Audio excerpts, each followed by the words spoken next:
Meus irmãos e minhas irmãs, nós começamos na terça-feira que passou o tempo comum, a primeira parte desse tempo da Corvée, que é um tempo que não vai meditar nada de extraordinário a respeito da vida de Jesus. Nenhum aspecto extraordinário da vida de nosso Senhor. Não iremos olhar o seu nascimento, não iremos contemplar a sua ressurreição, não nos prepararemos para esses dois eventos, mas iremos meditar, iremos estudar a vida cotidiana de nosso Senhor, que é uma vida inaudita, que é uma vida extraordinária. Por quê? Porque é uma vida toda para catequizar, para santificar, para redimir e para atrair todos a Ele. Ou seja, para levar todas as pessoas ao conhecimento da plena verdade. Só que aqui é importante a gente compreender que, para chegarmos a esse nível de relação com Deus, existe um chamado. Nosso Senhor chama, nosso Senhor atrai, e esse chamamento de Deus é para a nossa salvação, e esse chamamento de Deus é para alcançarmos os céus. Se vocês fazem um paralelo da primeira leitura desse primeiro livro aqui de Samuel com o Evangelho, vocês vão ver que tanto Samuel quanto João escrevem a respeito do chamado. Primeiro aqui, Samuel, que um menino foi dado pelos seus pais para viver no templo, e Samuel ali viveu em meio a essa realidade da santidade. Vejam, se vocês pegarem bem o texto aí, vocês vão ver que Samuel estava dormindo no templo do Senhor, onde se encontra a arca de Deus. Ele estava dormindo em um lugar sagrado. E é ali que Samuel escuta o chamamento. Samuel, Samuel. Ele escuta esse chamado, só que não tem ainda uma experiência grande da intimidade da relação com Deus, para compreender que Deus, nosso Senhor, fala ao coração do homem. Mas é preciso existir uma capacidade de discernir que Deus é quem está falando. É por isso que muitas vezes nós temos pessoas dentro da Igreja de Jesus Cristo, aqui dentro da Igreja Católica, e que parece que nunca escutou a voz de Deus. Parece que Deus nunca falou. Mas por quê? Porque nunca se abriram. E quando Deus falou, não tiveram a capacidade de discernir que aquele episódio, que aquelas palavras, que aquele convite feito pelo Padre através da igreja, era Deus quem me chamava, era Deus quem falava ao meu coração. E Samuel aqui, ele não tem esse discernimento para entender, e vai até ali. Olha que coisa. tu me chamaste, aqui estou. E ele diz, eu não te chamei, volta a dormir. E ele foi deitar-se. De novo o Senhor chamou, Samuel, Samuel. Ele se levanta, vai até ali e diz, tu me chamaste, aqui estou. E ele responde, não te chamei, meu filho, volta a dormir. E a partir daquele momento ali, que era mais espiritual, tinha uma maturidade, tinha mais maturidade ali na relação com Deus. Compreendeu que era Deus que estava a chamar Samuel. Compreendeu que era Deus que estava ali chamando. Compreendeu que não era de modo algum um engano, mas Deus estava chamando Samuel. E ali ficou na espreita ali. Quando Samuel vai pela terceira vez, ele compreende que era o Senhor que estava chamando o menino e diz, volta a deitar-te. E se alguém te chamar, responderás, Senhor, fala, que teu servo escuta. Minha gente, olha, é bem sabido por todos nós que nós vivemos em uma realidade onde as pessoas não querem se colocar a postos para escutar o que Deus tem a nos dizer. Muitas vezes a gente percebe como as pessoas pensam que servir a Deus estraga a vida. Como que responder ao chamado de Deus é uma perca de tempo.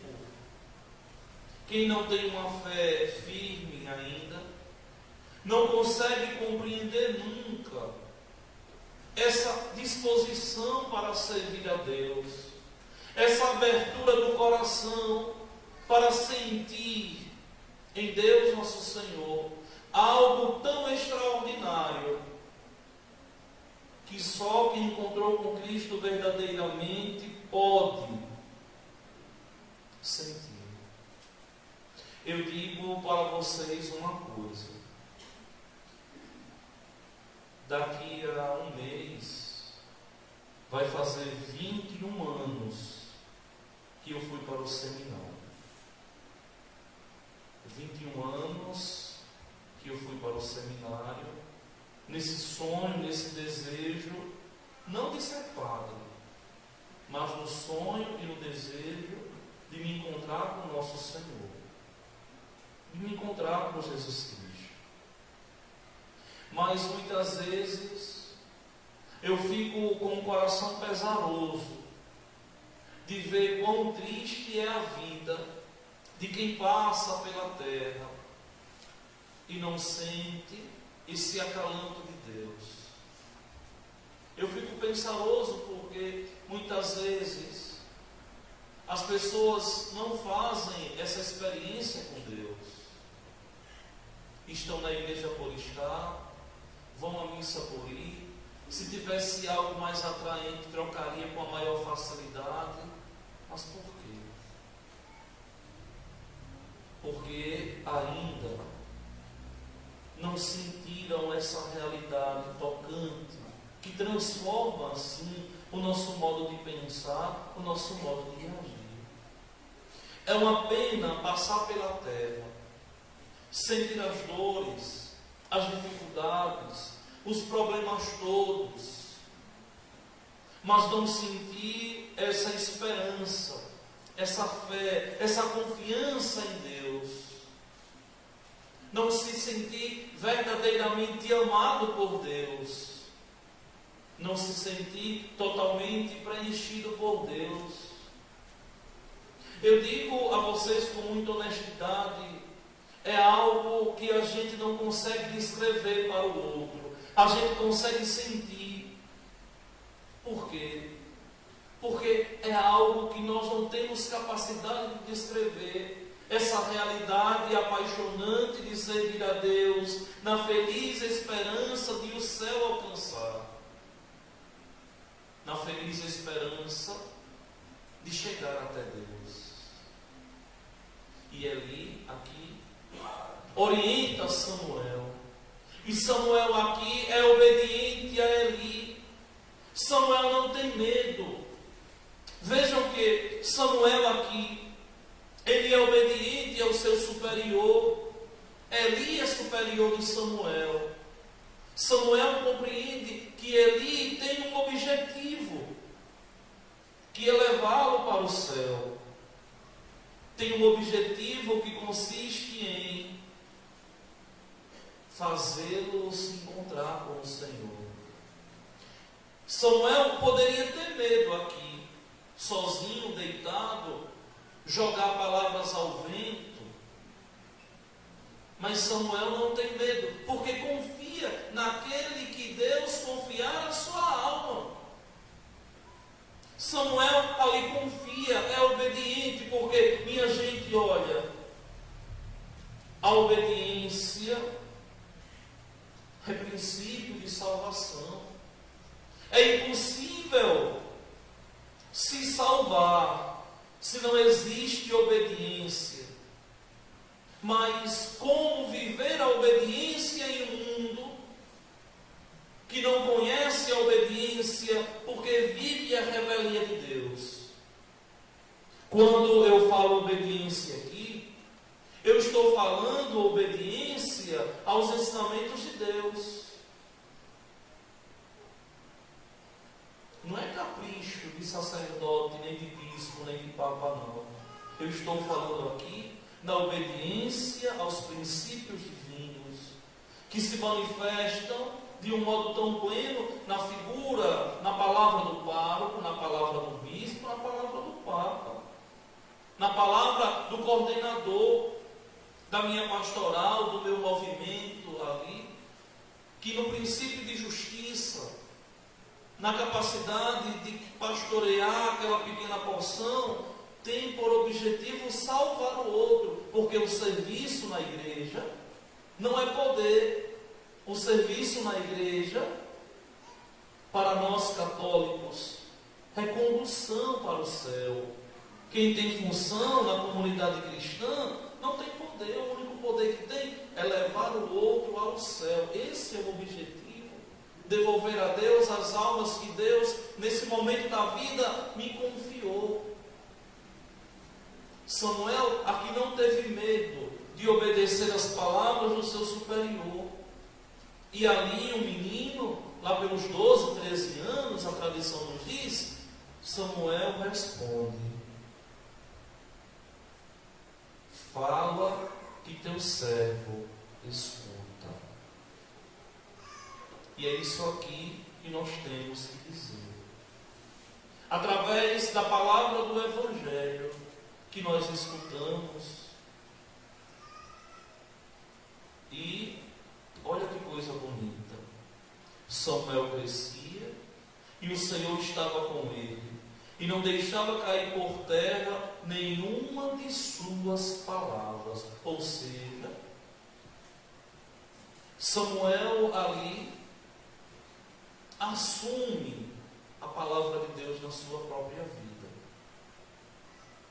E aqui é a grande dificuldade que nós temos hoje de viver o Evangelho, de assumir a palavra de Deus na minha própria vida.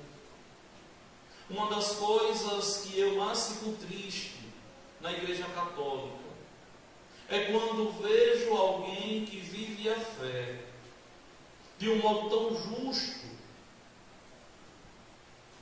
um adolescente, um jovem, uma pessoa mais madura, que ao invés de viver uma vida primando pela santidade e buscar casar, vai amaziar. Por quê? Porque aqui quebra a comunhão com Deus, porque aqui suja a alma, porque aqui se distancia do Santo Evangelho.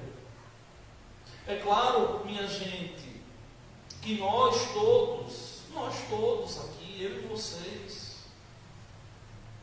nós pecamos, nós caímos, sim, Nós temos muitos pecados que devemos lutar todos os dias. Mas naquilo que a gente pode ser fiel, nós temos que lutar para ser fiel. E se porventura a gente cair, o que é que a gente tem que fazer? Se emendar, se corrigir e voltar à comunhão com Deus. Quedas, todos nós temos, elas são inevitáveis na caminhada rumo ao céu. São inevitáveis as quedas. Até o próprio Senhor vai dizer: quem está de pé, cuidado, não cair. Vejam, agora, o que não podemos é cair e continuar no chão.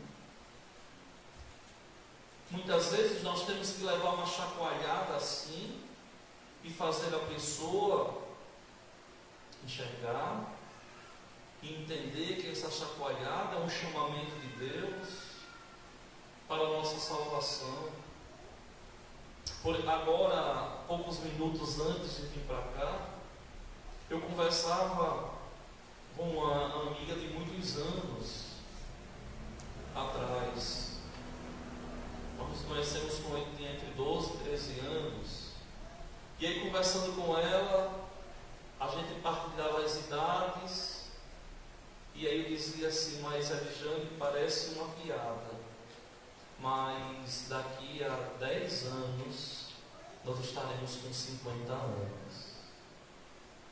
E ela dizia assim: é verdade, né? Como é que pode? Por quê? Porque o tempo passa, a velhice chega, e o nosso coração, ele deve mudar sim. As nossas atitudes devem mudar. Eu sempre costumo dizer que nós devemos passar pela terra praticando e fazendo o bem. Muitas vezes as pessoas não entendem, principalmente na nossa posição de sacerdote, porque muitas vezes ser duro, corrigir, é porque nós amamos. Quem a gente ama, quando a gente vê que está errando, a gente corrige, porque quer ver o bem da pessoa.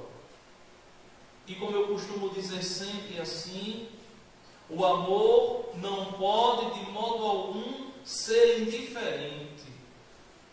Eu não posso amar alguém e ser indiferente sem me preocupar com a salvação do outro. Não posso ser omisso e devo corrigir, seja lá quem for, nesse desejo ardente de que possamos caminhar e chegar aos céus. Olha, veja o Evangelho de hoje. Essa liturgia hoje está tão gostosa. Se vocês aguentarem, eu vou pregar até meia-noite. Mas vejam bem, olha o Evangelho de hoje. Nosso Senhor ali é apontado por João. João aponta: eis o Cordeiro de Deus. A vida de João, aqui vocês sabem, foi uma vida que teve esse objetivo.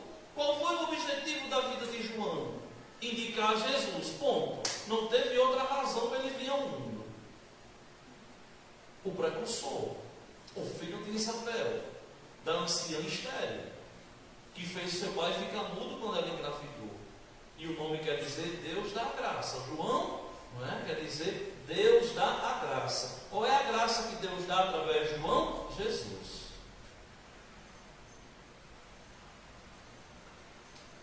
Agora pense. Qual a razão pela qual Deus te deu a vida? Você tem uma missão. Todo mundo tem uma missão. Ninguém vem ao mundo por acaso. Qual é a tua missão? Por que foi que Deus te deu a vida? Por quê?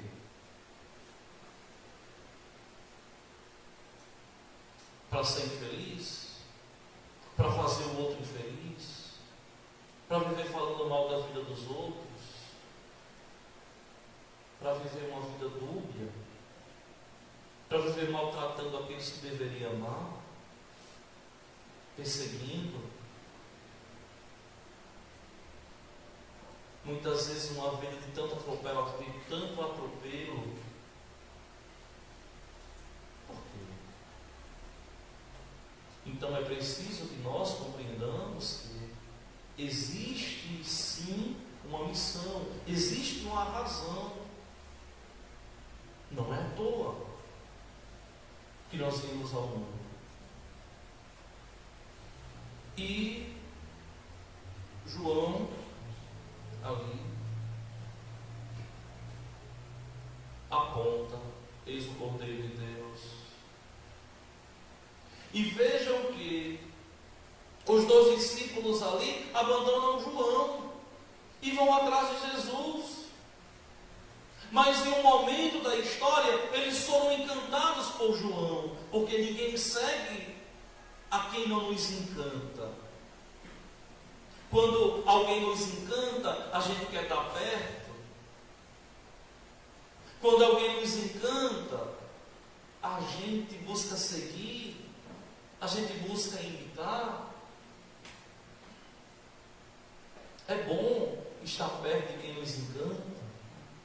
Eu mesmo, quando tenho um autor, né, que faz teologia, que eu gosto, eu busco ler tudo que ele escreveu. É quase uma mania que eu tenho, porque gosto de compreender, de estar perto daquele ali que tocou o meu coração. Por exemplo, o Papa Bento XVI, um Garrigou Lagrange, um Balthasar e tantos outros teólogos, assim também os amigos, que nos faz bem, a gente quer estar perto. Só que muitas vezes é preciso deixar por algo maior. E vejam que João aqui preparou esses 2 discípulos de um modo tão bonito, que quando ele falou, eles deixaram, não quiseram mais saber de João, porque ele falou com tanta dignidade e sabedoria a respeito de Jesus, que eles deixaram João e seguiram Jesus. Só que nosso Senhor é danado, encanta de verdade. E quando Jesus vê que eles estão atrás dele, uma multidão seguia Jesus. E Jesus notou ali aqueles 2. Era diferente o jeito de seguir. O brilho dos olhos é diferente quando a gente olha quem a gente ama. Quando eu era criança, que eu assistia desenho animado, quando um rapazinho, um bonequinho lá estava apaixonado por uma menina, saiu um monte de coraçãozinho assim dos olhos. Vocês devem lembrar disso, né? Saía assim, porque aquilo ali encantava. Era a forma de dizer, a linguagem dos olhos encanta. E Jesus olha ali e vê que eles são diferentes. E nosso Senhor pergunta: que estás procurando?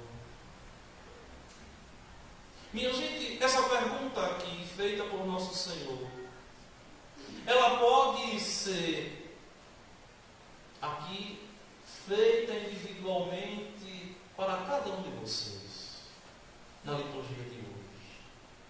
O que é que vocês estão procurando? Vindo para a igreja no sábado de hoje, no dia de hoje. O que é que vocês vieram fazer aqui? Vieram procurar o quê? O que foi que você veio procurar aqui?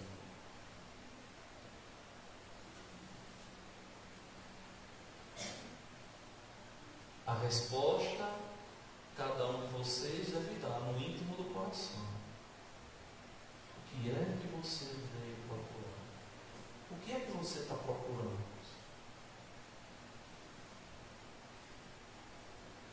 Vejam, o que é que você está procurando? Cada um deve dizer o seu.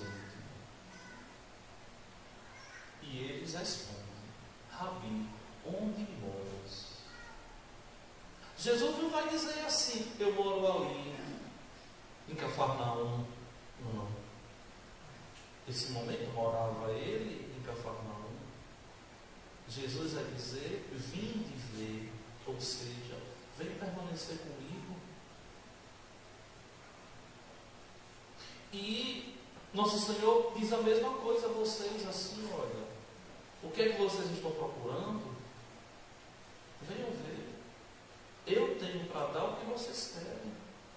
Só eu tenho para dar o que vocês desejam. Não adianta procurar a felicidade em coisas efêmeras, passageiras, em ilusões, muitas vezes se maltratando, se destruindo, buscando se preencher com refúgios. Vinde ver.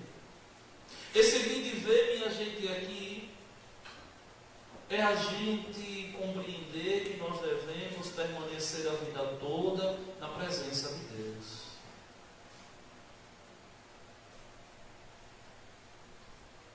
Que não é fácil, é difícil. Que não é fácil, é difícil. Por esses dias, na minha casa, antes de sair para descansar, de passear, eu sempre acordava muito cedo para rezar. Sempre. Para rezar ali, antes de sair para a rua, de passear. E tantas vezes o meu coração se preenchia de alegria por compreender que Deus, nosso Senhor, não nos abandona, sempre caminha com a gente. E por quê? Porque Ele nos ama. Só que somos nós que devemos abrir o nosso coração para essa realidade acontecer. Vinde ver. Peçam a Deus a fé. Tenham como objetivo crescer na fé, na intimidade, na amizade com o nosso Senhor. Eles foram ver onde Jesus morava e neste dia permaneceram com Ele. Muitas vezes a gente vê tanta falta de generosidade das pessoas. Não conseguem compreender que ensaiar na igreja uma música é estar com Cristo. Que participar de um movimento, de uma pastoral, é essa busca sincera de felicidade. Essa busca sincera dessa intimidade com o nosso Senhor, que vinha à adoração, que entra na igreja pela manhã, que aqui está aberta todos os dias, com exceção do domingo, entrar na igreja, rezar um pouco, 2 minutos, 3 minutos ali, faz 3 minutos ali, faz um bem medonho ao coração. Vinde ver, foram, permaneceram com Ele. E vejam que ficaram até o fim. André, irmão de Simão Pedro, era um dos 2 que ouviram as palavras de João e seguiram a Jesus. O outro, o texto não coloca. E o que é que André faz aqui? André não é egoísta, não. André vai levar essa realidade, essa experiência para o seu irmão. Porque quem a gente ama, a gente quer que compreenda o que é servir a Deus. Embora é difícil, tem hora, viu? Não é fácil. Eu brincava hoje lá em casa com o Edgar e dizia assim, aí após o almoço: meu filho, eu vou descansar um pouco, porque vou voltar à labuta de querer converter quem não quer se converter. E ele ficava rindo. A missão. ele foi até Simão e diz: encontramos o Messias, ou seja, encontramos a felicidade que o nosso coração tanto precisa. E minha gente, não adianta se enganar, eu digo pela segunda vez, a nossa felicidade é Cristo, a nossa felicidade é Deus. Tudo o que nós temos, a vida que nós levamos, tem por objetivo simplesmente nos aproximar de Deus, nos aproximar de Cristo. E André não só falou para Simão, não, encontramos o Messias, mas como que André pega na mão de Simão e vai lá e conduz Simão a Jesus. Conduz Simão a Jesus. É uma ponte, é um pontífice. Ele liga Simão a Jesus. Uma coisa sempre me encantou, tanto que vocês sabem, eu já falei muito para vocês. Uma coisa que define muito o meu jeito de ser é o olhar nos olhos. Se eu converso com alguém e evito olhar, tem alguma coisa que não está bem. Porque geralmente eu busco conversar olhando nos olhos. Pode acontecer que uma pessoa venha pedir a bênção em meio a 30 ali, Deus abençoe, não olho, porque aí já é outra história. Mas no dia a dia eu busco sempre olhar nos olhos. E os olhos a gente consegue perceber muita coisa. E aqui Jesus olhou bem para ele. Aquele olhar que só nosso Senhor tem. Aquele olhar que só Jesus tem e nós ninguém. Um olhar de eternidade, um olhar de profundidade, um olhar de felicidade. E ele olha bem para Simão. Simão aqui é Pedro. E diz: tu és Simão, filho de João. Tu serás chamado pedra, ou seja, Simão, a sua missão não é pescar peixe, você vai pescar homem. É muito mequetrefe, é muito pequeno esse projeto para você. O projeto quem tem sou eu. Você vai pescar homens. Um dos trabalhos mais árduos da Igreja de Cristo aqui no norte de Minas Gerais é ser ministro da palavra. Por quê? Porque requer de verdade uma docilidade muito grande para Deus. Mas não existe um serviço mais bonito do que pregar a palavra, do que celebrar em nome de Deus para a comunidade cristã. Por quê? Porque ali você está participando diretamente da missão da igreja, de fazer a palavra de Deus chegar aos corações. Só que muitas vezes, quando a gente chama alguém, que tem gente tão broxoxô. Por quê? Porque ainda não compreendeu essa dimensão espiritual de dizer assim: Deus me quer como um instrumento. E é através de mim que Deus vai falar aos meus irmãos. Eu preciso compreender que esse ministério não é meu, é de Cristo. É Ele quem me chama. E o objetivo é a conversão. O objetivo é, de verdade, levar os outros até Deus. Meus irmãos e minhas irmãs, eu desejo a cada um de vocês, com muita simplicidade e com muita responsabilidade de fé, que vocês consigam cantar na vida de vocês como o salmista também cantou hoje. E olha o que é que o salmista cantou. Eis que vem o Senhor, com prazer, faço a vossa vontade. Esse é o sentimento que deve brotar no coração daquele que é temente a Deus. Sentir prazer em fazer com amor as coisas de Deus. Que Deus nosso Senhor nos ajude a todos nesse ano que para nós inicia hoje com a Eucaristia aqui na comunidade. Até então não houve nenhuma missa. Que o Senhor, o bom Deus, nos ajude, pastor e ovelhas, a crescermos na intimidade com Ele e um dia nos encontrarmos todos na glória dos céus.